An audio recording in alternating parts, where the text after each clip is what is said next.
Okay, guys, welcome to the MMG podcast. Today I've got Caleb with me, and he is from CT Solutions. Hello, mate. How are you doing? Doing good, Ryan. Thanks for having me. How are you? I am great. I'm great, mate. So the reason that we kind of cross paths is because I saw you active on LinkedIn, right? Um, I'm particularly interested in anyone that is talking about using AV over IP, Mhm. hybrid, virtual, all of those kind of things. So that was the reason why I reached out and thought that, it'd be good to have a conversation really and show other people, what kind of things are possible.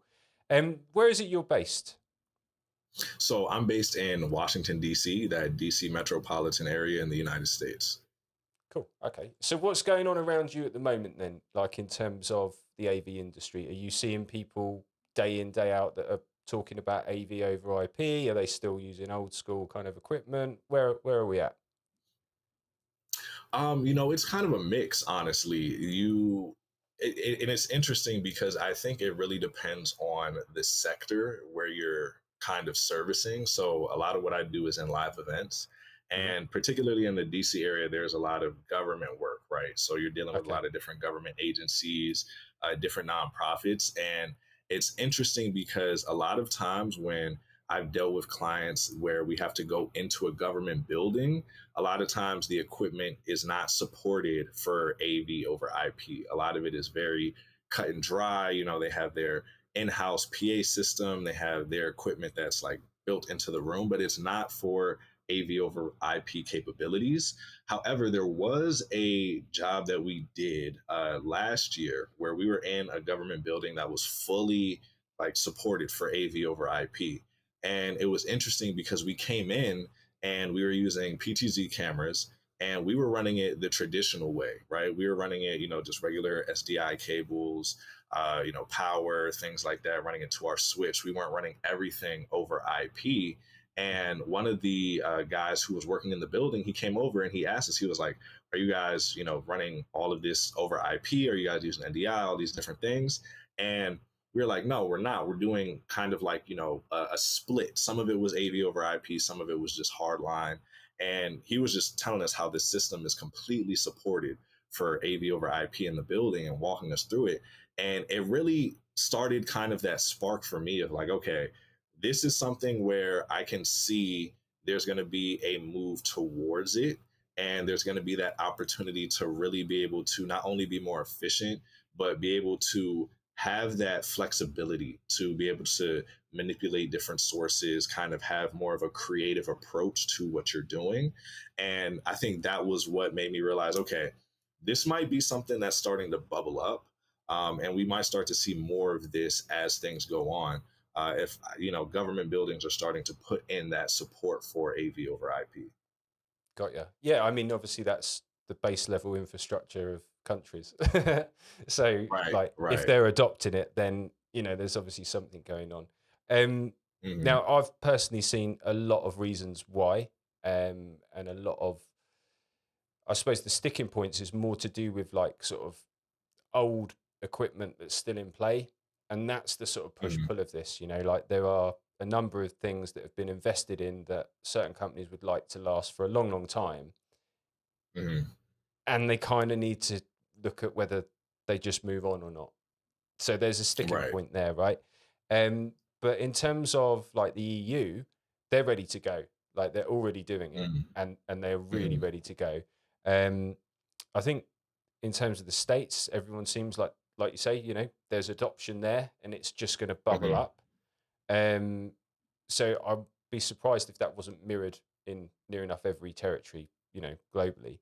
Um, so let's kind of talk about the idea then of things that you might do, because for events, we've basically deployed setups, since basically COVID is the concept of when it all changed.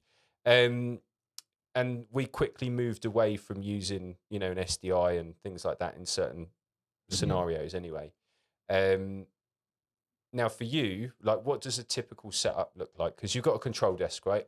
So you've obviously got Right. audio, video, lighting, streaming, etc., Hmm. or a mixture of. So, what does it look like for you as you go down that control desk?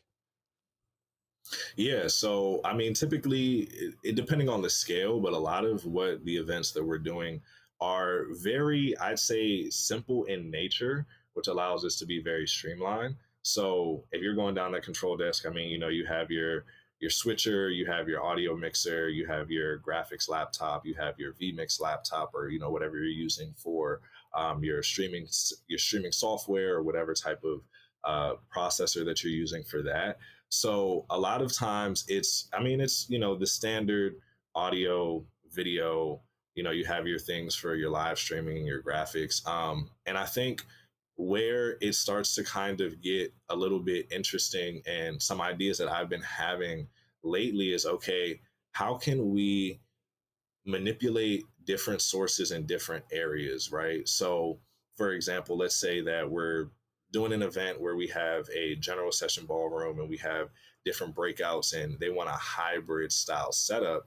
A lot of what we've done in the past has been like, okay, just this either one way or two-way communication where we're having on site attendees and remote attendees interact, right? But I'm like, okay, how do we kind of create a bridge to where they're not interacting, but they're more so in the same room, right?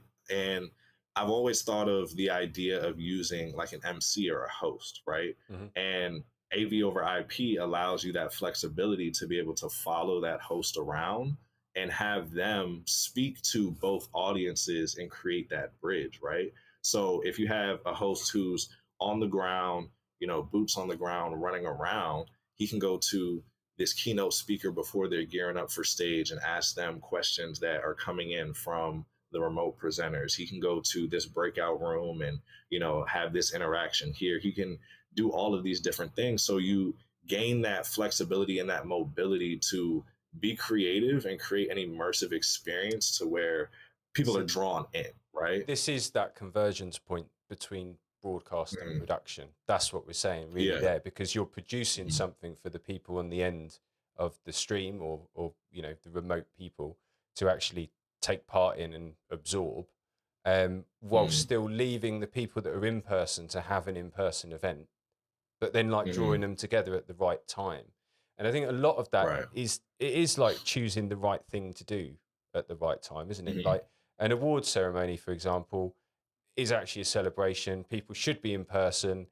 And for those that Mhm. can't, then it's like, okay, well, you can be remote. And we've done some really cool Right. things, where we've really engaged people in that way. But at heart, it is still an award show in person. But then Mhm. you've got other things, like you're saying, where actually you've got the leeway to actually really reinvent what the person is virtually looking at and what they're doing, which is really Right. cool. Really cool. Um, Now you mentioned as well, like with the control desk. So this is I was interested because I don't know if you're aware or Mhm. not, but we've launched a product. We've just done a soft launch basically on this product called MMG Axis. Um, Okay. Now the idea is that what it does is like SDI to NDI conversion both ways for Mhm. basically 4 channels, and then also is like responsible for the bridge, right? So we're kind of Mhm. looking at the idea that in the future, maybe the control desk doesn't have all this stuff there. It has an audio desk Mhm. because at the Mhm. moment, like even if you could control it remotely, I really appreciate the value of doing audio in room. Right. Like those ears do kind of need to be there, don't they? Um, Mhm. but as far as like video goes and streaming, technically, if you've got a very reliable way of transmitting those feeds, you could just lock them onto the Mhm. box. They can go, Right. and then you can produce the show anywhere else. Mhm. And for me, it's like sort of this view of sustainability as well, because Mhm. if we can do that, then it actually means that we don't need a van to arrive at a venue with loads of people going Right. in and out, all the kit, etc. It just stays in one place. Mhm. Um, so, do you think that's something you could see happening within what you do, or do you think that you would sort of find like what I'm trying to dig about for is the general Mhm. chit chat that's like in the show floor, like when you're setting up and things? Like, are people like, oh my god, not NDI, or are they actually like quizzically sort of going, I don't know about that, and I'd like to find out now. Like, where's it at? Yeah. Yeah, I'd say people are definitely more curious. I will say, like, a lot of the when I've done freelance work, and then also when I've brought independent contractors on the gigs that I've had, a lot of people either know about it and they really know about it, or they don't know about it and they're curious. And I remember there was one show that we did where we used vmix, we used ndi to pull in different camera sources and different graphics and playback videos, and the audio engineer next to me was like, I need to learn how to do that, you know? And he was just really intrigued and really interested in how we were able to kind of like consolidate a lot of what we were doing through having this switch and having everything plugged into this network and being able to pull these different pieces just over a network. And he was like, yeah, I want to learn how to do that. So I think there is a curiosity. I think a lot of it comes down to really people understanding and people knowing. I think a lot of times you can kind of get caught into doing things that have worked and have always worked. So it's like, okay, let's just, cut and dry, let's do this. Because I know even last year, there were times where I've been on shows and I've brought up using NDI and certain approaches, and people are like, I don't know, I don't know if we want to use NDI here. It sounds like it's kind of a risk, or, Yeah, you want to test it a lot. You want to do a lot of rehearsals if you're going to do this. Like, this isn't something that you just kind of put onto this show, because they hadn't done it before, right? And they hmm were used to doing things the way that they were doing them. But I think there is a curiosity there still, to where people want to learn more about it and want to learn how to use it. I think there just needs to be more education in that space, because I think if you're not like engulfed in that broadcast, live streaming kind of space, then you're not actively thinking about what AV over IP looks like. You're not actively thinking about how to incorporate NDI into your workflow. So I think that there just needs to be more exposure and education around how we can like seamlessly integrate it and make it the standard in what we're doing, today, in terms of, on our side, specifically in live events, but just as a whole in the AV space. what was your in for NDI then? Like what? Because like for us, Mhm. I mentioned to you before we started recording that it was during COVID, right? That's when things Mhm. occurred, and we were like, right, we've got to change the world, we've got to change everything, and Right. we took on using NDI very early Mhm. doors for that reason. Um, yeah, where was your in? Where was your beginning? Yeah, it's funny you asked that, because I don't know if I can pinpoint a particular time. I just know I was always interested in live streaming. I was always interested in virtual events. That was kind of how I got my in when I was in college. I used to do a lot of like Zoom support, and I was a Zoom technician and doing all of these different things, just to make money on the side. And then through that, me wanting to learn more about Zoom kind of just ran me down the rabbit hole of virtual events. And then I ended up learning about NDI, ended up learning about vMix and all these other things. And I was like, wow, there's a lot that we can do with these tools, and I kind of felt like I was there was this whole new world, because I was just so used to doing, share a screen on Zoom and, spotlight this person and do that and do that. And then to see all of these different dynamic features that you can use and how you can pull different sources from different areas, and just the creative flexibility and control and freedom that you had, it was so inspiring to me and intriguing, because it was just this like whole new world. So for me, I'd say it kind of just started with going down that rabbit hole of wanting to learn more about virtual in general.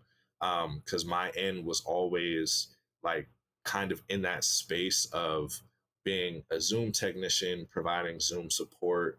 I had a family friend that owned an AV company, and a lot of times when they were doing these different hybrid and virtual events, they were very bare bones. So they didn't Mm, know how to even, get somebody from a camera into Zoom, or how to get audio from the mixer into the Zoom laptop. And, I was able to figure those things out. So I became kind of that go to person when it came to different types of virtual gigs, hybrid gigs. And like I said, they were very bare bones at that time. So me just wanting to learn more about how to enhance it, how to get better, how to have different options, because I know Zoom in particular is not the biggest fan of high quality video. Mm. And, learning how to overcome those different things and the frustrations of, having my video completely downscaled and degraded, from 4K down to like 360p, and then wondering why it looks good on my end, but on the other end, it's grainy.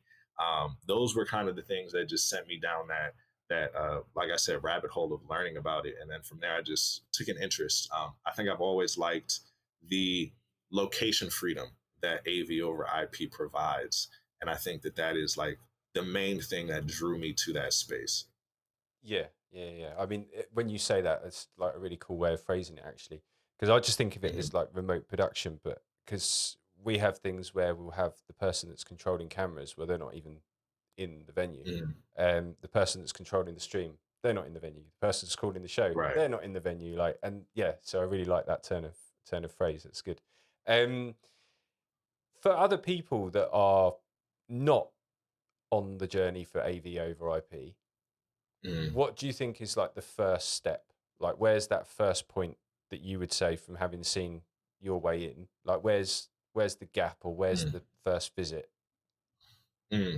I would say the first visit, and it's interesting because um, I actually was just working with an organization using Zoom events. And I'm not sure if you're familiar with Zoom events, but it's kind of like their version of a vMix or their version of, Yeah, yeah, yeah, yeah. So I would say, and this is, not necessarily really AV over IP, but I know that on at least the client side, this was kind of their first foot into production. So what they did was they were just used to regular Zoom, just bare bones, share a screen, spotlight a person. And they wanted to go to Zoom events. And that was their first kind of step into production. And then after we did that gig, they loved it. They're like, okay, we want to learn how to get better, how to improve this even more. And now we're integrating vmix into it, streaming it through Zoom events, so that way it's having that rtmp. So that's one thing that I can easily think of on the client side. If somebody wants to kind of pitch AV over IP adjacent, would be kind of guiding someone to that Zoom events, because I feel like that's a stepping stone to more, authentic AV over IP. But in terms of what we do, I would say that first in is honestly kind of just like trying stuff on your own.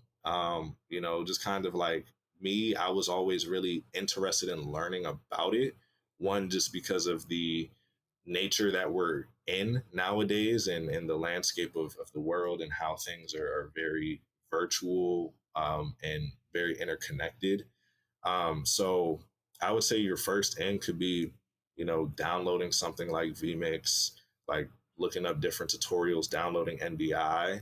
yeah. I Well, think that's that free, would isn't it? be, NDI Tools is a free one, so yeah, you could download yeah, that. That's a definitely. good kickoff. Yeah, vMix is a no-brainer as far as yeah, our right. world is concerned. I mean, that's literally where I started when I was shifting over. And Hmm. then just realizing the capabilities. I originally did say, like, well, because it was been out for some time, wasn't it? Hmm. Um, and originally I did think it wouldn't catch on. That was kind of the vibe when I looked at it a few years beforehand. But then everything changed, like I say, the COVID thing, and then they started really listening to the production industry to make Hmm. changes to the software. That was one of the key success points, really. Um, Cool. I mean, it's good to know. It's good to know there's other people out there that are on the AV over IP journey. Um, I've seen from the inside of the industry and what's going on at the moment Hmm. that the push is going to be massive, and it's Hmm. just getting started. But Hmm. I just think it opens so many doors. That's the thing. Like you've said, with Yeah. people using Zoom and things like that, but that's okay because there's all different users, like different tiers of people. Hmm. Still, not everyone's going to need, the full scale production. Some people are going Hmm. to want other things, but it just opens the door to to so much. Like even the idea that you can change what's going to a screen really Hmm. easily without all the fuss, Um, I'm just having a quick look just at my notes, mate, just to see if I had anything else. Oh, that was what I was going to ask you actually, because I saw a picture somewhere along the way. You said to me as well that you'd popped to Infocom, so one of the Yeah. expos, and I thought that was quite interesting as well to tell people. Probably finish up with this, to be honest, mate, if that's all right, time wise. Um, what did you see that caught your Mhm. attention? And what kind of thing, what sort of trends did you see around that expo? Mm, yeah. So what I really saw at Infocom that caught my attention was more so the landscape that AV is headed towards. And it's headed towards blended experiences. Like I know earlier we were talking about inclusivity, sustainability, being able to pull on all of these different pieces without having to physically have everybody in a room or physically all be at one location Yeah. is where I really see things moving towards with AV, in the sense of having that ability to execute on that, right? And like we were saying earlier, there are some events like an award ceremony where it's meant to be in person, right? And it's meant to have those intimate face to face conversations and those intimate moments in person. But we're going to have to get to a point where we have the ability to execute on blended experiences regardless of what's going on, right? And that doesn't mean that it has to always be that, but we need to have the ability to execute. And I think that AV over IP is really that tool, that Swiss Army knife that allows you to execute on something like that. And I think it goes beyond just the client side. It also goes back to being able to pull on different expertise, right? If you are only limited to your team being within your local area or within the amount of people that you can pull on Mhm. within your field of reach, then you're limited to that. But if you're able to pull on people, across the country, across, state lines, across, globally, whatever the case is, This and is like pull on making that the dream expertise, team. Yeah, yeah. yeah, So yeah. you have that ability to also serve the client to a higher capacity as well, because you have that ability to pull on that expertise from different areas. So I think AV is definitely moving towards blended experiences, and I think that that is kind of the better term compared to hybrid. I know hybrid is like the standard definition, but I think if we start kind of thinking of them as more blended experiences, we'll be able to identify those key points to where AV over IP can really, really make a difference. Cool. Yeah, I mean, in terms of the blended aspect as well, that is literally like the broadcast and production convergence. Hmm. It is exactly what's going Right. on. Um, I totally get what you're saying. I really, really support the idea and the ideas that Mm. you've got with that. The only thing that differs for me is just that I kind of feel like the deployment of everything should be AV over IP now. Mm. Um, Yeah. so yeah, I get it. There's going to be some things that don't quite sit in that. Like you're going to have a couple of SDI runs, that sort of thing, that need to Mm. come in and be encoded to bring it into the ecosystem. But it's the Mm. flexibility and the time. And again, I've seen so many things on site. Like we basically go and solve white label problems or big things that others are sort of a bit scared to get involved with, really, because of the Mm. complexity, that kind of thing. Um, and I've seen in a number of times where you're like, actually, the issue that you've got over there that's nothing to do with us, we can just solve Mm. that if we just clip Yeah. that in there. Like, and it's Right. just having seen that so many times, I just feel like that last bit, if you just deploy and you've got a switch and everything's glued together, then Mm. regardless of whether you're streaming it or not, it's just like a Mm. really, really cool workflow. Um, was there anything else? Oh, I think we should probably let people know, like, if they actually want to follow your journey and what you're up to and things, like somewhere they can kind of have a Okay. look. Where's Yeah. good? Yeah. Yeah, definitely. Well, I would love to connect with people on LinkedIn. That's one thing where I am very active. That's where Ryan and I connected. And, I just think that that's a great ecosystem to find other like minded people in your industry and just, be able to trade ideas, trade insights, trade perspectives to see where the industry's headed. But a little bit about my journey. I didn't expect myself to be in the AV space, but I am not surprised that I'm in the AV space. Um, I have always been into like music, audio production, music production, but I started out as a software engineer. So, software engineer, uh, wanted to work for Google, ended up interning for Google in college. And then once I got there, realized that it wasn't exactly what I wanted to do. And I was like, okay, well, if this is the pinnacle of where I thought I was going to be, and I still don't think this is what I want to do, I got to make a pivot. So started getting into music production, audio engineering, had a studio in my apartment back on campus. I was doing a lot of recording and a lot of mixing and mastering for people in the area, people on campus. And then when I graduated, I had two choices. I could either go to Atlanta and pursue a music career, or I could come back home and kind of figure out what I wanted to do. Came back home, and like I said, I had a family friend that owned an AV company, Hmm. and he was like, "Hey, I need some help. Why don't you come work for me?" I was like, "All right, cool." I know a little bit about audio already, so that was kind of my foot in the door was through audio. And then I just started to kind of fall in love with the industry of live events because that was what that company did, live events. So just really loved being able to see new people and be on different types of shows. Like, I could be on a government conference one day and then later that week I'm on a reality TV show set. So it was always just very Good way to mix interesting. it. Yeah. Yeah, it was always really interesting, just the different environments and people that I got to be in and people that I got to meet. So I really love that aspect.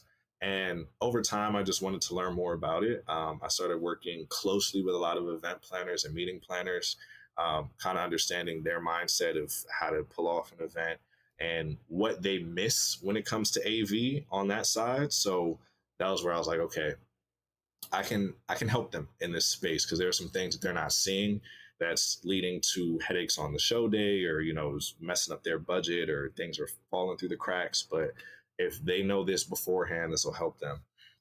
So did that, worked with that family company for about 3.5 years as their operations manager. And then just this past August of last year, founded my own business, CT Solutions.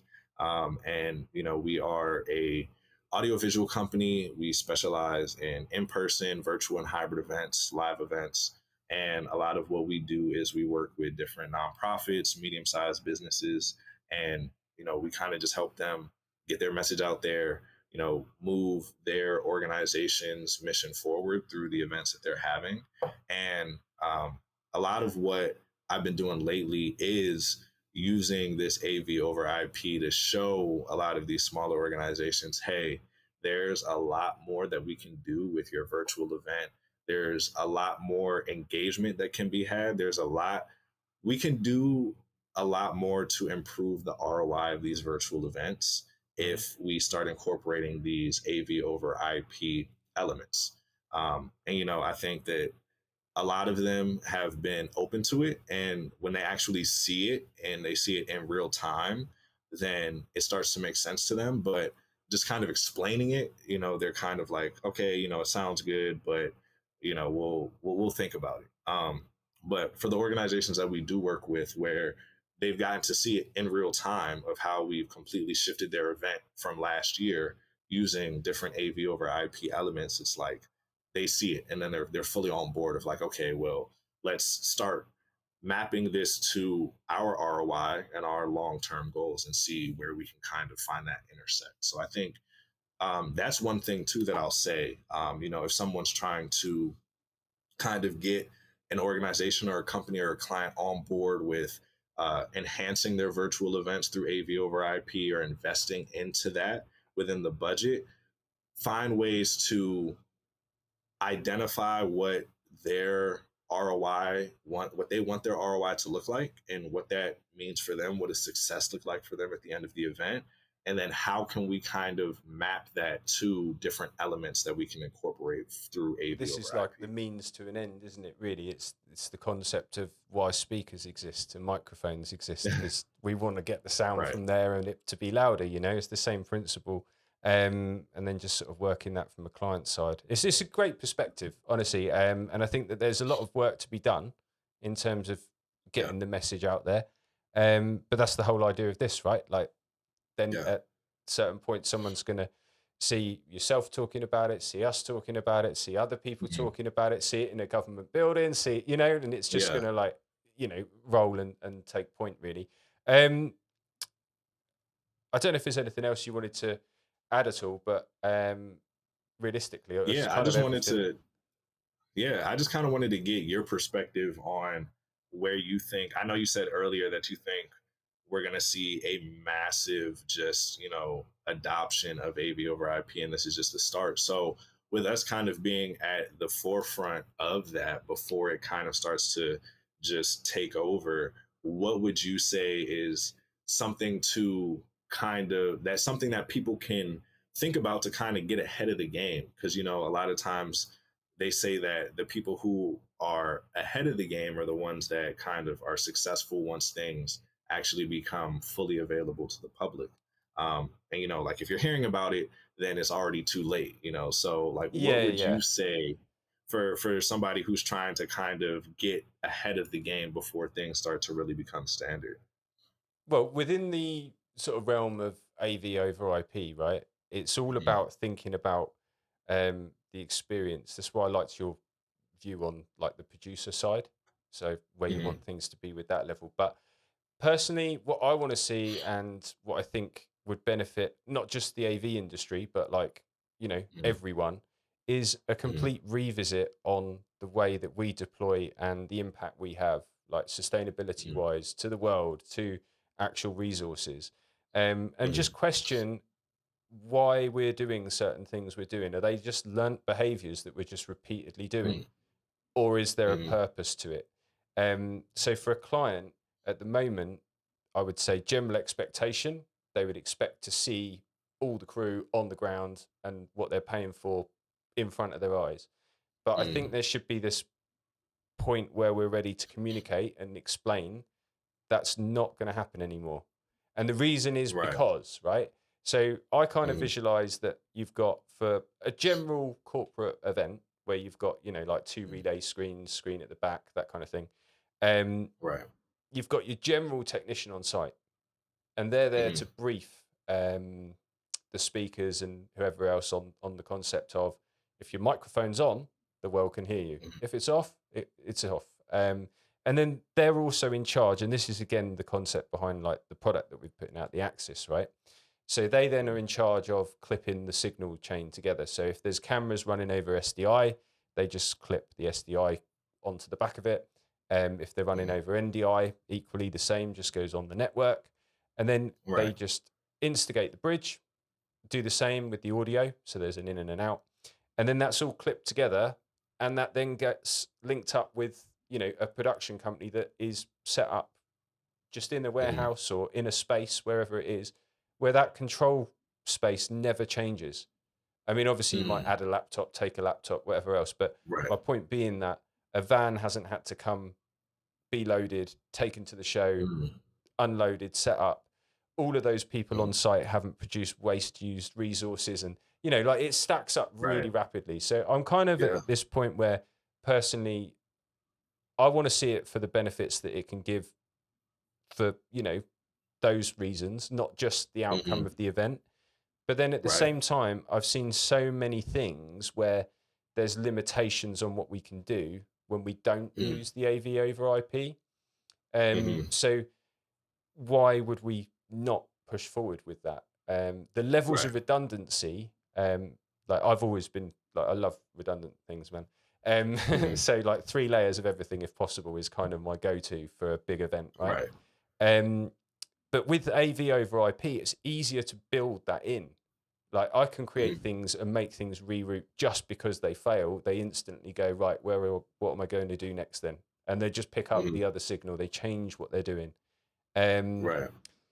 the control of screens like in the room, but Hmm. remotely, like I find that Hmm. fascinating to start with. Anyway, I mean it does sort of reason and become logical, but I found it really fascinating when we were doing it during like COVID, basically. But now we've got the latency down to this point where like no one would know that we weren't in the Hmm. room controlling it. Right. So yeah, I mean that's my perspective, right? In terms of getting Mm. ahead, then it's all about like if you haven't already, then NDI tools, go and do the Mhm. basic training on there because that's a good way to say hello and see what's going on with NDI. The Netgear training, which we've all done actually, was Mhm. great experience and good to get sort of hands on. We've been using their switches for ages, which is why we sort of felt like we should probably go and say hello and actually sort of Mhm. do the training just to sort of go along with that. Um, and then the other thing is just get kit, get some kit, like you Mhm. said, grab a vmix machine, grab something else, and just sort of plug it Right. together, see what happens. That's literally like the journey of our newest sort of team member. That is Mhm. now his job. I was saying to him yesterday, like your job now is to, whenever nothing's going on, go in the kit room, grab kit, put it Mhm. together, play with it, see what happens. Right. You know, like, and Yeah. that's so important in the way of learning. And then also perspective. So like your perspective is fresh. Like I think you're Mhm. coming in at a point where you're saying about like doing sort of what we'd call Zoom or Teams tech kind of stuff. Mhm. That wasn't a role when I was beginning. Right. Like, Right. and so having that different perspective, I think, is so important as well. Mhm. And that's what's going to really make it work is having people on the different layers all coming together Mhm. and seeing the value in what it is. So yeah, I don't know. Did that answer the question? I hope it did. Yeah. Yeah. Definitely, for sure. And I'll just say one of the things that really stuck out to me was that sustainability factor. And I even think about what you said with the redundancy with AV over IP. Like that even creates more of a sustainability factor as opposed to you not having to have that redundancy necessarily through so much physical hardware, right? Hmm. So it's like now you're able to be able to cut down on the amount of physical hardware that you're also adding in that's extra for different redundancies and all of these different things. It just it creates that that effect that, like you said, goes beyond just the result of the event. So thank you for coming on. Appreciate that. And we will see everyone next time for another episode. We're going to be talking to some more people that are embracing AV over IP. So we'll see you soon.